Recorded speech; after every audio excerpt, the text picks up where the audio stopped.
This episode is brought to you by firstclassdreams.com. Go check it out. Welcome back to another episode of the Transaction Care Podcast. I am your host and resident care coordinator, Lillian Hernandez, aka Lily like the flower, because we are learning and growing together. And in today's episode, we are diving into a topic that I know many of us may have faced at some point in our careers, and that is imposter syndrome. Yes, it's that nagging self-doubt, that feeling of being a fraud or thinking you don't deserve your accomplishments. If you've experienced this, well, you're not alone, because I'm definitely currently going through this right now, which is why I want to discuss this topic with you all. And believe it or not, even successful people often grapple with it. Think Beyonce, I'm always thinking about Beyonce because she's my favorite. But you can imagine people at her level or whatever level you are in your career, we all experience that self-doubt, that feeling of, am I qualified enough? Am I ready for this? And I am here to say that it's natural. We all experience it. But how can we explore some ways that imposter syndrome, we can decrease that feeling and not allow that to be our default setting? Of course, we're human. We're going to experience imperfections, doubt, all of that. But it does impact your career, and I want to provide some strategies to build that self-trust to conquer that self-doubt. Are you ready? Let's get into it. So let me share my personal journey that I'm currently going through right now that is related to imposter syndrome and self-doubt, as well as my journey towards more self-trust. So early on in my career as a transaction coordinator, running my own business, being self-employed, that was all very brand new for me. But there was something about my eagerness to do it, to embrace it, that I didn't really feel much doubt. And I think that was because I went from doing the same exact job, the same exact work as a 9-to-5, but now I'm doing it on my own, working from home, being location independent, all of that. So the transition wasn't as dramatic or scary as one may think. I can imagine if maybe I have had no experience as a transaction coordinator, that I'm jumping into this, going from a 9-to-5 to now being completely self-employed, not having any experience in this field alone. I can definitely see where the imposter syndrome would lay in that situation.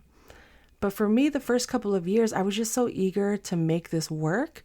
I didn't really take the time to stop and breathe and enjoy the process.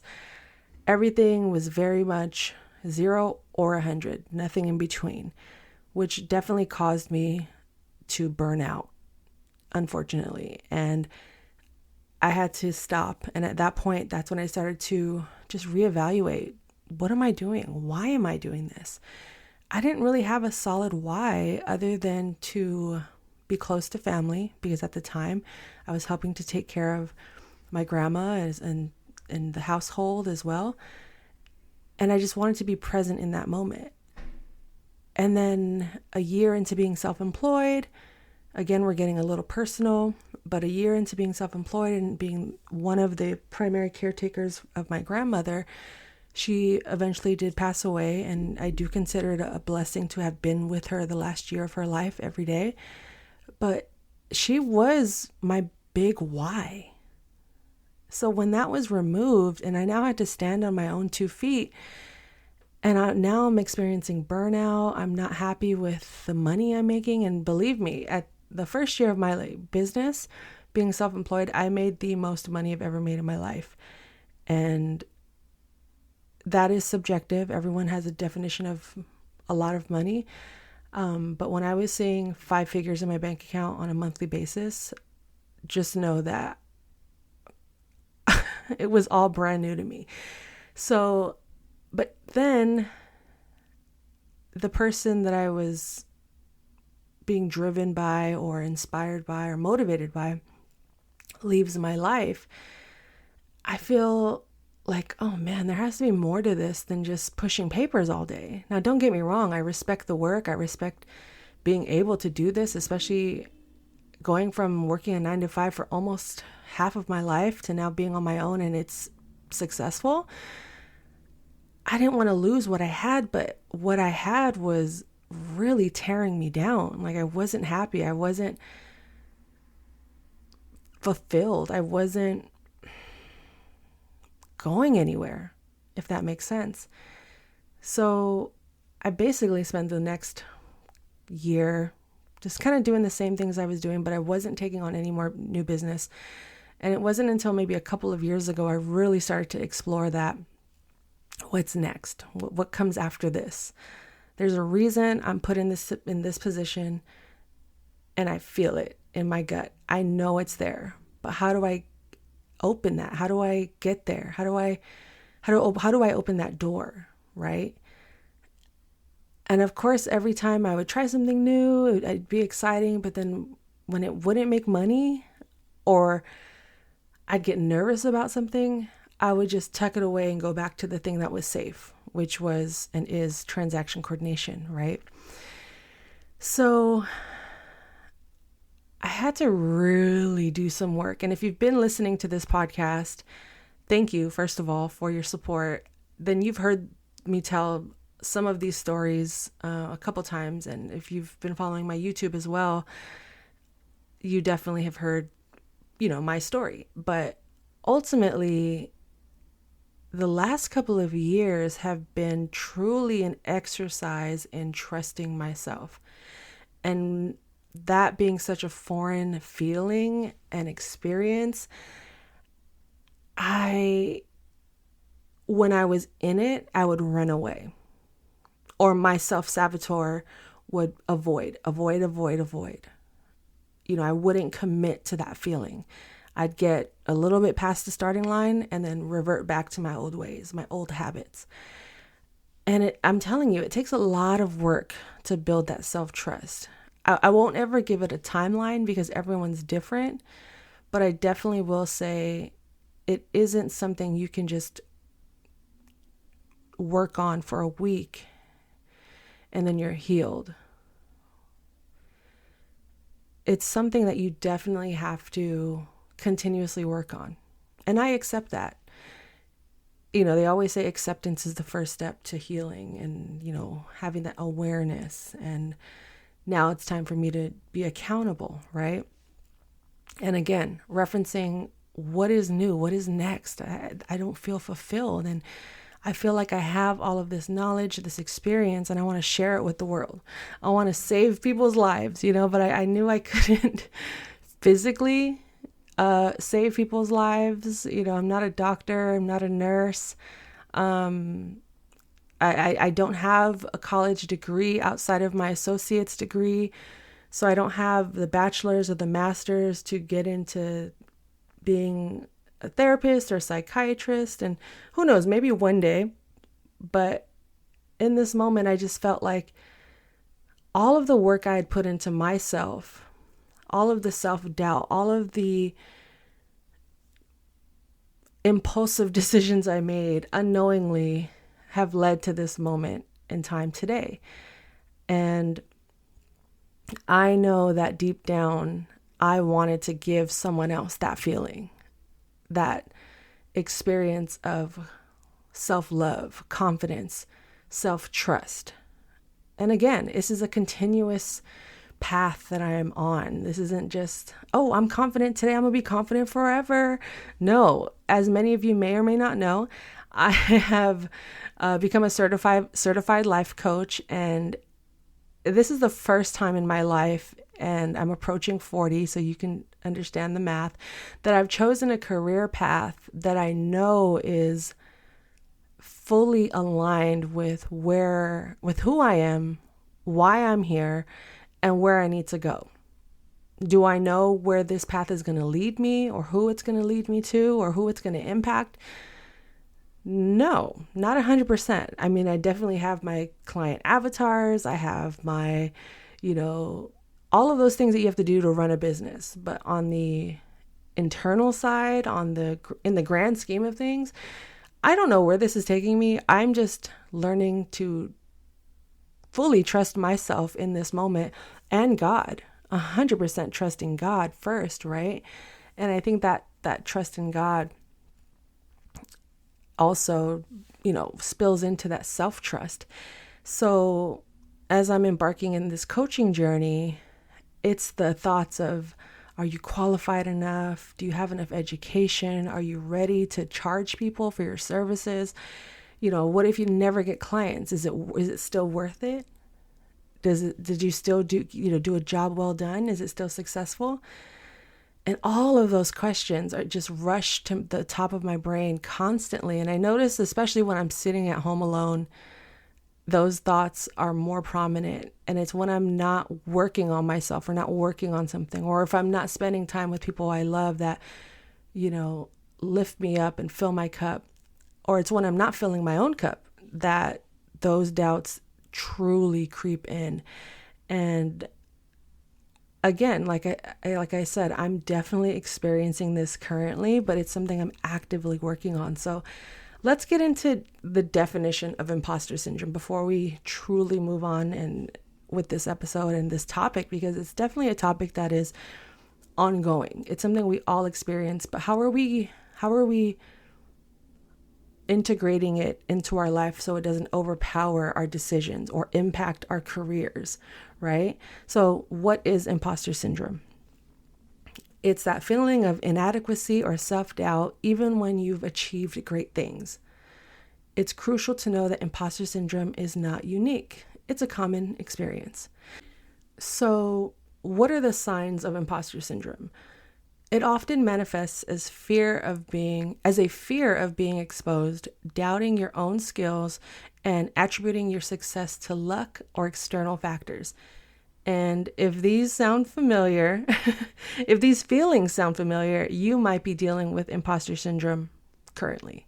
And I know this is just an audio experience, but I am currently raising my hand because even after reading that definition, I can definitely say I do experience that. I have experienced that, but I also understand that there are opportunities on the other side of that doubt, of the other side of those failures or those negative thoughts, right?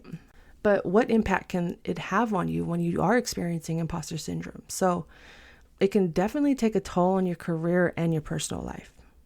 It can lead to missed opportunities, anxiety, and even a lack of self-confidence. So the self-doubt that it generates can either hinder your progress or hold you back from pursuing goals. So let's take a breather right now. I know I've kind of given you guys a lot of information on the topic of imposter syndrome, as well as my own experiences with it. But let's take a pause and let's revisit this line of the self-doubt that it generates can hinder your progress and hold you back from pursuing your goals. That is huge. That is major, because I know there are many of us out there that are hesitant, that are wanting to do something different or wanting to get out of a certain situation or wanting to enter into a new situation. But there's something or someone, a voice, an experience, some trauma that is just holding them back. So when you think about your goals, how do you recognize that you're experiencing imposter syndrome? Ask yourself that. And if you're not sure, if you don't know if you're experiencing it or not, let me just say that it could be during moments of maybe self-criticism, those moments when you're calling yourself names or talking down to yourself, or repeating an incident that maybe happened before where you failed and you don't think that you can be successful at it today. Or maybe you don't feel like you're qualified for a new job or a certain job, or you're constantly fearing being found out as a fraud. Like, say you get the job and then you're there and you're like, oh crap, I'm in over my head. I shouldn't have applied to this job. They're going to find out, then I'm going to get fired. And then you start to spiral. Believe me, I've been there. Before I even recording this podcast talking about imposter syndrome, I was like, am I even the right person to be talking about this? Shouldn't maybe therapist or psychologist, a doctor be talking about this. But then I said, no, write your notes, create an outline, script it out so you could feel more comfortable, more confident, and just talk about it. Because it's a human experience. I could have all of the books, I can have all of the tools, the resources, but if I'm not taking action to overcome this or recognize it or accept it and create new narratives for myself, then I'm constantly going to be stuck. And I wouldn't have ever put out this episode because I don't know who needs this episode. This topic is familiar to me, but this could be for someone out there that has never heard about imposter syndrome, or maybe just never had the words to articulate what they were feeling. And that's why I'm creating this episode. So whoever out there is relating to this topic, again, you are not alone. And if there's any other ways I could support you, feel free to reach out, of course, always. But recognizing the imposter syndrome is definitely just essential to that healing, that overcoming, that moving forward in that self-doubt and not living in it. I always say I want to live in my prayers. I want to live in that ultimate dream life that I envision for myself. Will it be perfect? Will it be on my timeline? No. But do I believe it's going to happen? Absolutely. But it's also going to come with some baggage. It's going to come with that I'm not capable, I'm not ready, I need more education, I need to read more books, I need to consult with more people. When it's like, I just heard a podcast where they were like talking about it, saying you're going to do it, tweeting about it is not doing the thing. Tweeting about the thing, telling people you're going to do the thing is not doing the actual thing. And sometimes you just got to rip the Band-Aid off and experience that pain and realize that, oh, this pain actually isn't so scary after all. Sometimes we just need to let our wounds breathe so they can heal properly. And we can eventually just move on with that experience. But of course, I know there are levels to this self-doubt, this negative talk, this experience. And of course, if you need help beyond, this podcast, I am a coach. I can help you through that to achieve your goals. But also I do suggest that you reach out to either a professional, like a therapist, a psychiatrist, someone that can definitely counsel you through maybe what you're feeling goes deeper beyond just setting a goal and accomplishing it. Traumas, again, like I said, situations, reoccurring feelings and emotions that feel beyond you are sometimes bigger than you, and it's important to seek the proper help that is out there. So I definitely can, advocate for you reaching out to receive the help that you do need. But until then, I would like to offer some just practical strategies to, how we can overcome imposter syndrome today, moving forward in the future. And these have worked for me. Give it a try, or maybe you can seek your own. But these, again, are just practical strategies that you can start with and then building from there. Right off the bat, positive self-talk.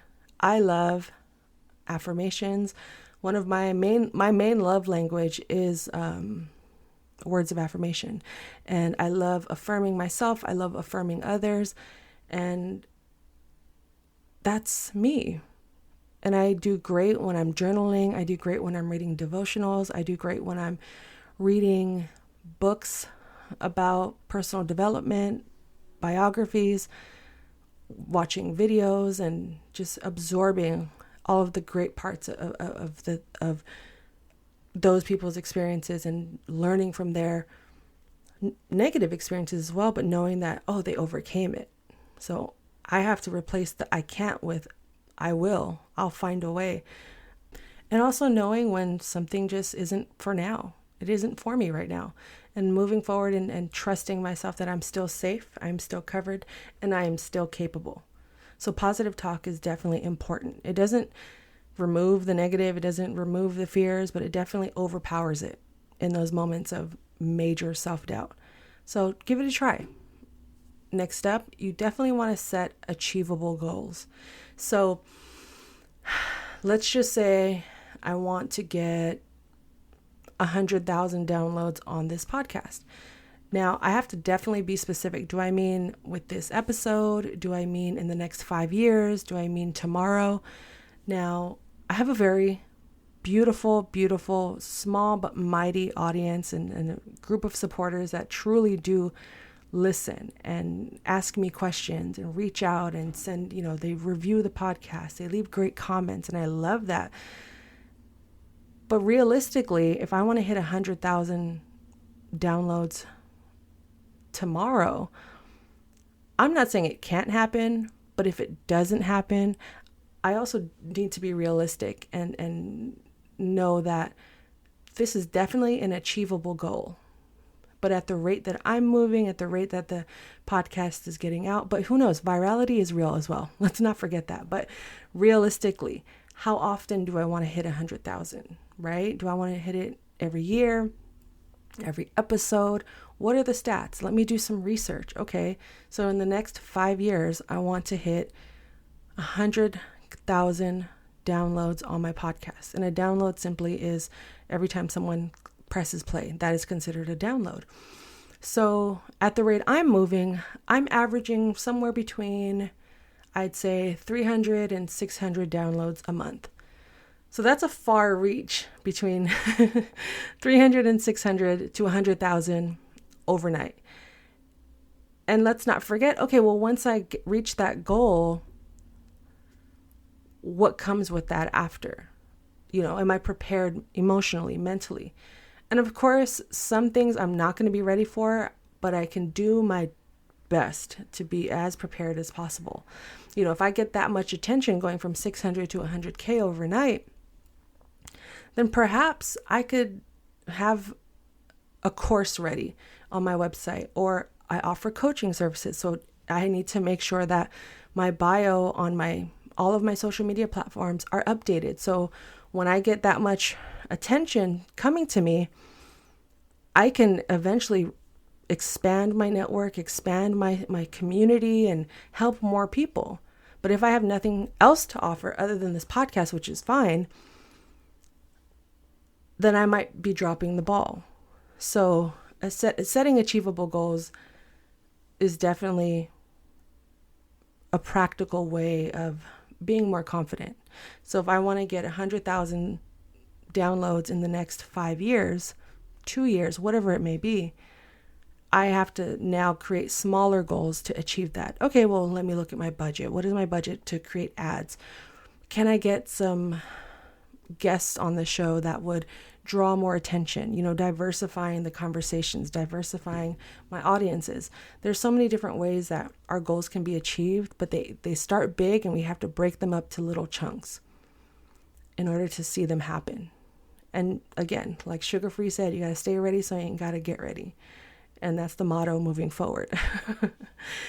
And finally, I would definitely say seeking mentorship is so key, because sometimes you just need that outside perspective, that additional accountability and guidance, or questioning, someone that can keep you aware of why you're doing things. So you aren't just constantly going about things blindly. Like I said, I could be very impulsive. I'm an Aries. I love to just go from 0 to 100. There's no in between. There's no like gradual, let me stay at 60 for a little bit. No, it's 0 or 100. But it's not healthy to live my life in that constant just,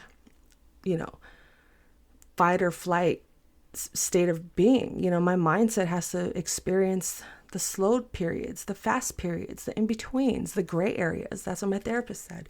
I need to focus a little bit more on the gray areas. What is that? What am I avoiding going from 0 to 100? What am I wanting to experience so fast that why can't I experience that maybe at like a 30 mile per hour rate? Why do I constantly have to go so fast and be moving quickly? There's a lot of healing and underlined experiences and situations and issues that are there that I'm not realizing are impacting current and future me. So it's okay to slow down and seek that mentorship or counseling. Like I said, therapy is always an option. Coaching is always an option. Those are just a couple of ways to get your goals and your dreams out and your fears to someone else that is a safe space, a neutral party, someone that is you're hiring or speaking to that wants the best for you and is going to use their tools and their resources that are beyond your capacity to get you there.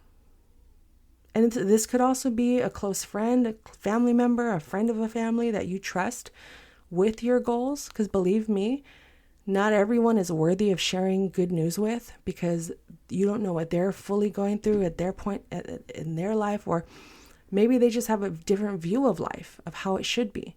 So not everyone is meant to receive your good news or your new ideas. So be wary of that, but also it's a part of life. We're going to have to live and learn. And unfortunately, there are going to be people that will try to bring you down along the way.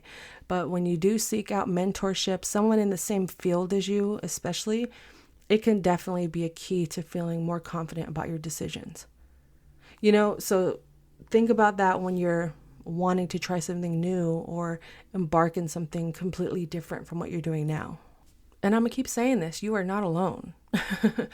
I got into the coaching business because I wanted to be that person for someone else. And I can't say I'm going to fix you. I won't ever guarantee that that's a part of the deal.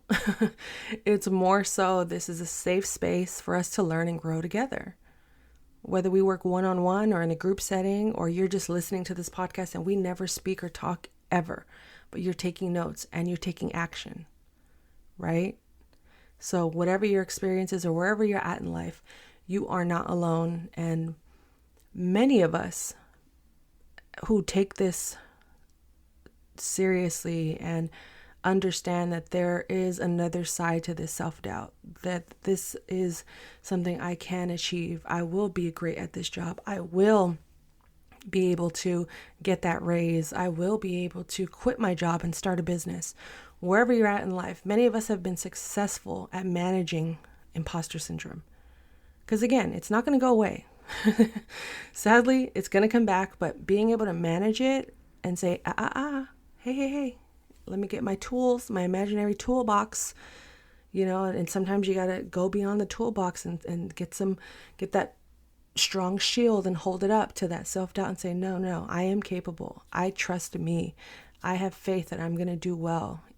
And remember, we evolve, we grow, we outgrow old versions of ourselves and have to embody whoever it is we need to be in order to achieve these career goals, these life goals, whatever it is that we're trying to achieve.